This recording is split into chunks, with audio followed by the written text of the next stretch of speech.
Break के बाद चलिए आगे बढ़ते हैं और इस वक्त की बड़ी खबर आपको बता दें। आजम खान से जुड़ी हुई इस वक्त की बड़ी खबर आ रही है। आजम खान की जमानत अर्जी पर सुप्रीम कोर्ट में फैसला सुरक्षित। यूपी सरकार ने सुप्रीम कोर्ट में हलफनामा दिया है। आजम खान आदतन अपराधी है। यूपी सरकार की तरफ से जो हलफनामा दिया गया उसमें ये बातें कही गई। आजम खान भू माफिया हैं। यूपी सरकार की तरफ से अपने हलफनामे में ये बातें कही गई हैं। नया केस फर्जी दस्तावेज से स्कूल को एनओसी दिलाने का केस है और केस दर्ज करने वाले अधिकारी को धमकाने का आरोप भी है।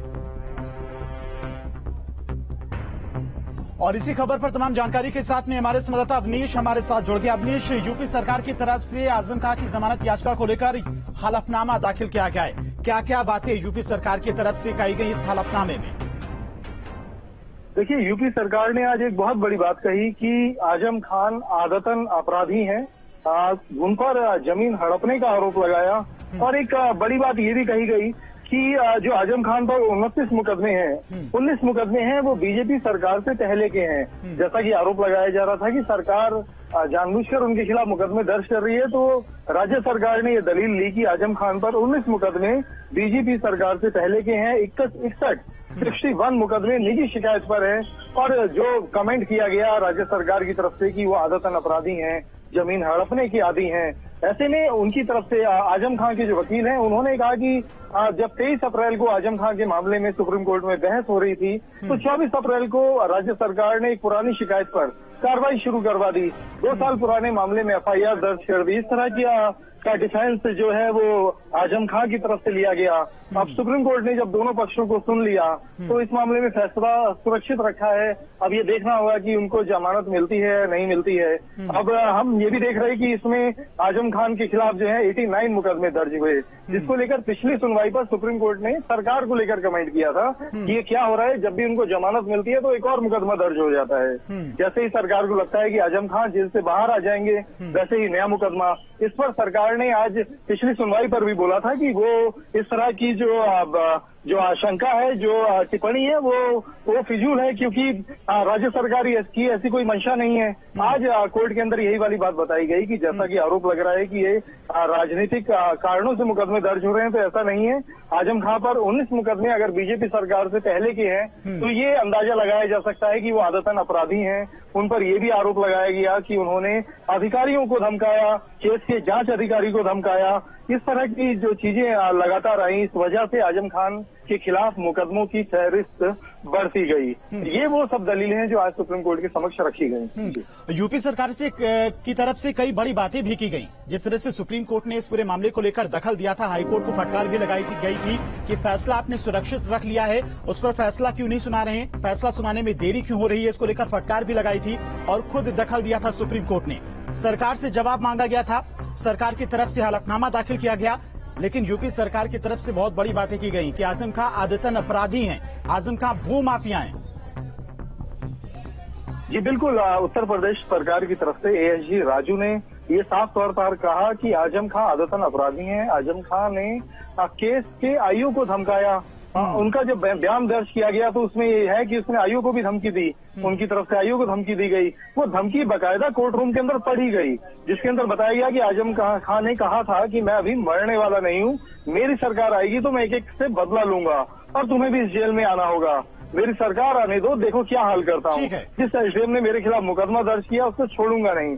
इस तरह के जो उनके कमेंट थे वो बाकायदा सुप्रीम कोर्ट में पढ़कर सुनाए गए।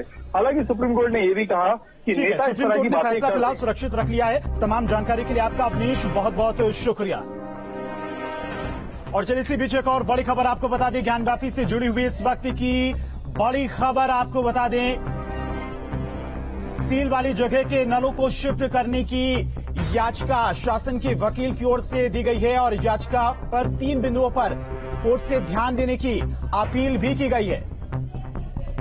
तालाब की मछलियों के जीवन पर भी विचार करें। सील किए गए परिसर में शौचालय भी है जिससे नमाजियों को दिक्कत हो रही है। तो ये 3 बिंदुओं पर विचार करने के लिए याचिका में बातें कही गई हैं।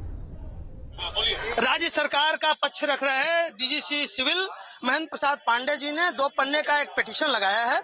उस पिटीशन की कॉपी हमारे पास है। उस पिटीशन का लबो-लुआब ये है कि ऑनरेबल कोर्ट को उन्होंने बताया पहले पैरे में कि आपके आदेशानुसार 14 से 16 तक हम लोगों ने 3 दिन वहां पे कमीशन कार्रवाई करी।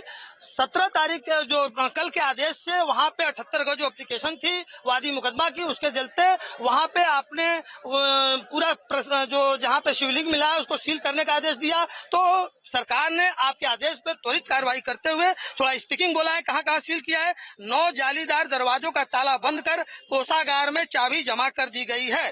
परंतु 3 बिंदु महत्वपूर्ण है। उन्होंने 3 बिंदुओं पे ऑनरेबल कोर्ट का इस पिटीशन के माध्यम से ध्यान आकृष्ट कराया है। पहला ये कहा है कि ये जो तालाब है वो 3 फीट गहरा तालाब है, जिसमें पाइप व नल लगा है, जिसका प्रयोग नमाजी वजू करने के लिए करते हैं। इस परिसर सील के होने के दृष्टिगत वजू करने के लिए पाइपलाइन को सील क्षेत्र से बाहर शिफ्ट करना आवश्यक प्रतीत होता है। पहला जो उनका कहना है कि जो परिसर सील हो गया उसमें पाइपलाइन थी जहां से वजू करते थे नमाजी, तो उस जो पाइपलाइन है उसको सील क्षेत्र से बाहर करना जरूरी समझ में आ रहा है इनको। फिर सील किए परिसर में कुछ शौचालय हैं जिनका प्रयोग नमाजी करते थे, इनकी कोई अन्य एंट्री नहीं है। तो दूसरा भी मानवीय सवाल उन्होंने उठाया है कि सील हो जाने से वहां जो शौचालय था वहां तक नमाजी पहुंच नहीं पा रहे हैं। तीसरा एक और मानवीय पहलू उन्होंने लिखा है कि मानव निर्मित तालाब में पानी भरा हुआ है जिसमें कुछ मछलियां हैं। परिसर के सील बंद होने की दिशा में मछलियां भी बंद हो गई हैं उनके जीवन को। तो पर्यावरण का एक इशू उठाया है कि मछलियां जो है एक लिविंग ऑर्गेनिज्म है और वो वहां पे मर रही हैं, तो उसके लिए भी कोई वैकल्पिक व्यवस्था करना उनको उचित प्रतीत हो रहा है। तो निकाल के दिया गया जी। अब ये इन्होंने जो एप्लीकेशन में लिखा है, अब ये डीजीसी साहब ही इस एप्लीकेशन लगाए, वो इसका बेहतर जवाब। अब उन्होंने जो प्रेयर किया है वो बड़ा महत्वपूर्ण है। उन्होंने ये प्रेयर किया है कि उपरोक्त तीनों बिंदुओं पर कोर्ट कमिश्नर को नामित करके उनके माध्यम से इसकी रिपोर्ट प्राप्त कर यथोचित आदेश निर्देश जारी करने की कृपा करें। यस उन्होंने एक नया कोर्ट कमिश्नर नियुक्त करने की मांग की है। और जो सील हो जाने से ये जो 3 परेशानियां शासन को या मौके पे नमाजियों को जो हो रही है उसके निदान के लिए जब ये कमिश्नर जाएंगे और वहां देखेंगे कि नहीं नमाजियों को वास्तव में कष्ट हो रहा है तो कोर्ट इस पर। तो शासन की वकील की तरफ से इन 3 बिंदुओं पर चर्चा करने के लिए विचार करने के लिए याचिका दाखिल की गई है। ज्ञानव्यापी से